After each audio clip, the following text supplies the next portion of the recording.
ఈ Rakhi special mushroom biryani తయారీ విధానం ఎలానో చూసేద్దాం పదండి.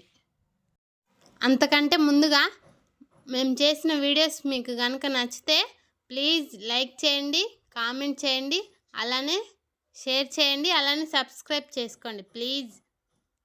Thank you. ముందుగా 2 గ్లాసుల బాస్మతి రైస్ని తీసుకోండి.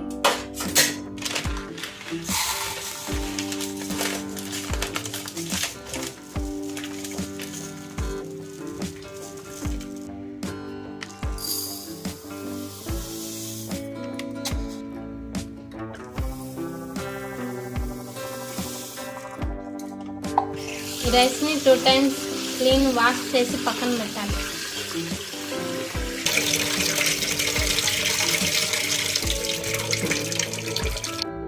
ఒక అరగంట సేపు పక్కన పెట్టుకోవాలి. బియ్యం నానబెట్టుకోవాలి. ముందుగా కట్ చేసి క్లీన్ చేసి పెట్టుకొని సాల్ట్ వాటర్లో వేసుకోవాలి మష్రూమ్ని.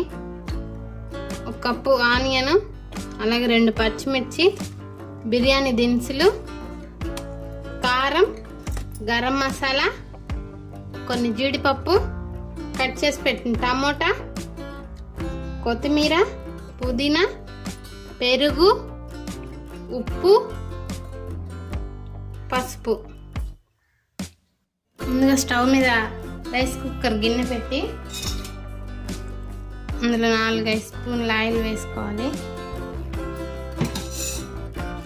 ఆయిల్ వీటెక్కిన తర్వాత బిర్యానీ దినుసులు వేయాలి. అలానే కట్ చేసి పెట్టుకున్న ఆనియన్ వేయాలి.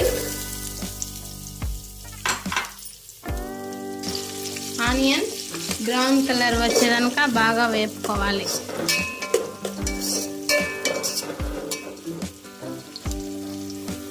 ఆనియన్స్ వేగేలోపు కొంచెం జీడిపప్పు కానీ వేసుకొని వేసుకున్నాం. అందులోనే ముందుగా వేస్తే కొంచెం ఎక్కువ వేగుతాయి అని చెప్పి నేను ముందుగా వేయలేదు, ఇప్పుడు వేస్తున్నాను. చూసారా, జీడిపప్పు ఆనియన్ బాగా ఫ్రై అయ్యాయి. ఎప్పటికైనా ముందుగా వేసుకుంటే జీడిపప్పు కలర్ చేంజ్ అయ్యి కొంచెం టేస్ట్ మారిపోతుంది. ఇప్పుడు అందులో 1 స్పూన్ అల్లం వెల్లుల్లి పేస్ట్ ఫ్రెష్గా దంచి పెట్టుకుని వేసుకోవాలి. అల్లం వెల్లుల్లి పేస్ట్ పచ్చి వాసన పోయేంత వరకు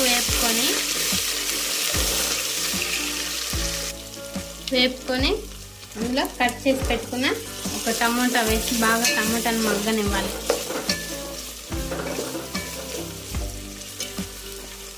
టమోటా మగ్గిన తర్వాత 1 స్పూన్ కారం, చిటికెడు పసుపు, 1 స్పూన్ గరం మసాలా, అలానే టేస్ట్ తగ్గ సాల్ట్ వేసి ఒక్కసారి కలిపి కొంచెం పచ్చి వాసన పోయిన తర్వాత కొంచెం పెరుగు వేసి బాగా కలిపెట్టుకోవాలి.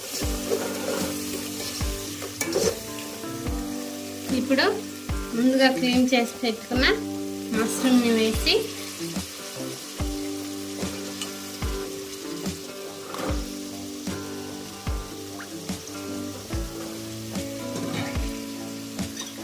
ఈ మష్రూమ్ కొంచెం సేపు మగ్గబెట్టాలి. మష్రూమ్ మగ్గిన తర్వాత కొంచెం పుదీనా, కొత్తిమీర వేసి ఒక్కసారి కలపాలి.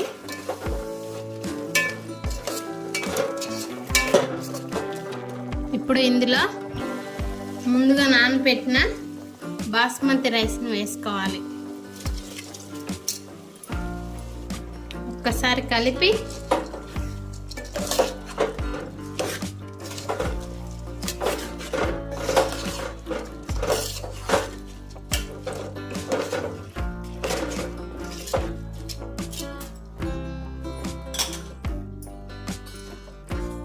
ఇప్పుడు అందులో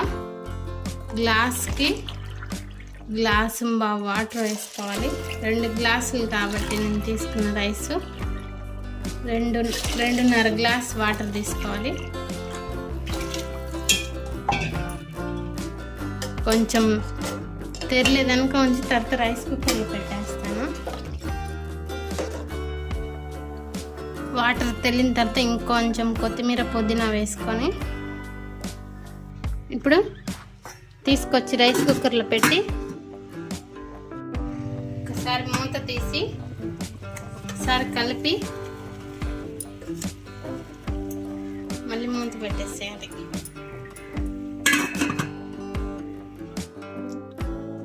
బిర్యానీ అయితే రెడీ అయిపోయిందండి. ఎంతో టేస్టీగా ఉండే మష్రూమ్ బిర్యానీ రెడీ అయిపోయింది. మీరు ఒకసారి ఇలా ట్రై చేసి చూడండి, చాలా బాగుంటుంది.